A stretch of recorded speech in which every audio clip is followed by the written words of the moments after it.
वाली चुड़ैल की कहानी। लोहारपुर नाम के गांव में माया नाम की एक आइसक्रीम बेचने वाली औरत रहती थी। माया एक शातिर और चालबाज औरत थी। वो दुनिया की नजर में आइसक्रीम बेचने का काम करती थी, लेकिन असल में वो एक काला जादू करने वाली बुरी जादूगरनी थी। माया आइसक्रीम पर काला जादू करती थी। उस आइसक्रीम को खाने वाला इंसान पूरी तरह माया के वश में हो जाता था और अपने घर में रखे सारे पैसे और जेवर ले जाकर माया को दे देता था।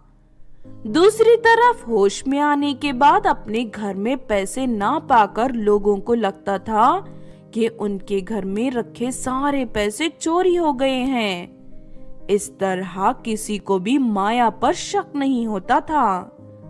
धीरे धीरे माया कई लोगों को लूटकर कंगाल बना देती थी। उसी गांव में गोपी नाम की एक लड़की रहती थी। फिर एक दिन गोपी का भाई पिंटू माया से आइसक्रीम खरीदकर खा लेता है। उसे खाने के बाद पिंटू माया के वश में हो जाता है और अपने घर में रखे सारे पैसे उठाकर माया के घर की ओर चल देता है। तभी गोपी उसे ऐसा करते हुए देख लेती है और उसका पीछा करने लगती है। थोड़ी देर के बाद पिंटू माया के घर पहुंच जाता है और सारे पैसे उसके हवाले कर देता है। ये सब देख गोपी हैरान हो जाती है। इसका मतलब ये जादूगरनी है और ये काला जादू का इस्तेमाल करके लोगों को लूट रही है। मुझे अभी जाकर गांव वालों को इसकी सच्चाई बतानी होगी। गोपी उसी वक्त गांव वालों को इकट्ठा करके माया के बारे में सब कुछ बता देती है। गोपी की बात सुनकर सभी गांव वाले भड़क उठते हैं और माया के घर को घेर कर आग लगा देते हैं। देखते ही देखते माया आग में जलकर राख हो जाती है और मर जाती है। उसके बाद सभी गांव वाले अपने अपने घर लौट जाते हैं। दूसरी तरफ माया मरने के बाद एक चुड़ैल बन जाती है और सभी गांव वालों से बदला लेने की ठान लेती है। इस तरह कुछ दिन बीत जाते हैं। फिर एक दिन शंभू नाम का एक लड़का कहीं जा रहा होता है कि तभी उसे रास्ते में एक आइसक्रीम की बड़ी सी दुकान दिखाई देती है। अरे इतनी सुनसान जगह पर ये आइसक्रीम की दुकान किसने खोली है? उस दुकान के बाहर ढेर सारी आइसक्रीम लटक रही थी। ये देख शंभू के मुंह में पानी आ जाता है और आइसक्रीम खाने दुकान पर पहुंच जाता है और उसके अंदर चला जाता है। लेकिन अंदर जाते ही माया चुड़ैल उसे पकड़ लेती है। अरे नहीं, ये तो एक चुड़ैल है। अरे कोई मुझे बचाओ, कोई मुझे बचाओ।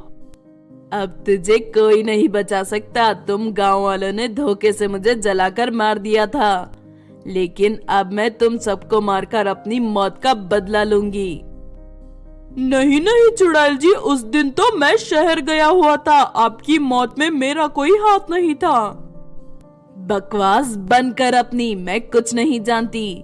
सभी गांव वाले मेरे दुश्मन हैं और तुम सबको जान से मारने के बाद ही मुझे सुकून मिलेगा। इतना कहकर माया चुड़ैल शंभू को मार के उसका मांस खा जाती है। इस तरह धीरे धीरे गांव के बहुत सारे लोग माया चुड़ैल के जाल में फंसकर मौत के मुंह में चले जाते हैं। उधर अचानक एक एक करके लोगों के लापता होने की वजह से गांव वाले परेशान हो जाते हैं। गांव वाले लापता हुए लोगों को ढूंढने की बहुत कोशिश करते हैं, लेकिन उन्हें उनका कोई सुराग नहीं मिलता। इसी तरह एक दिन मनोहर नाम का आदमी जंगल से लकड़ियां काटकर लौट रहा होता है कि तभी उसे माया चुड़ैल की आइसक्रीम की दुकान दिखाई देती है। अपनी आंखों के सामने इतनी सारी आइसक्रीम देख मनोहर उन्हें खाने के लिए आगे बढ़ता है, लेकिन तभी माया चुड़ैल को देखकर वो डर जाता है और अपनी जान बचाकर वहां से भाग निकलता है। माया चुड़ैल मनोहर का पीछा करते हुए गांव तक पहुंच जाती है। अरे ये तो वही आइसक्रीम वाली जादूगरनी है, इसे तो हमने जलाकर मार दिया था। हाँ तुमने सही कहा, अब मैं चुड़ैल बनकर तुम सबसे अपना बदला लेने आई हूँ। तूने यहाँ आकर बहुत बड़ी गलती कर दी मूर्ख चुड़ैल, इस बार मैं तुझे हमेशा के लिए खत्म कर दूंगी। इतना कहकर गोपी अपने घर से पानी से भरी हुई एक शीशी ले आती है। ये गंगा जल है, मेरी माँ इसे पास के मंदिर से लेकर आई है। इसमें इतनी ताकत है कि ये तुझे जलाकर राख कर सकता है। गोपी के हाथ में गंगा जल देखकर माया चुड़ैल घबरा जाती है और वहां से भागने लगती है।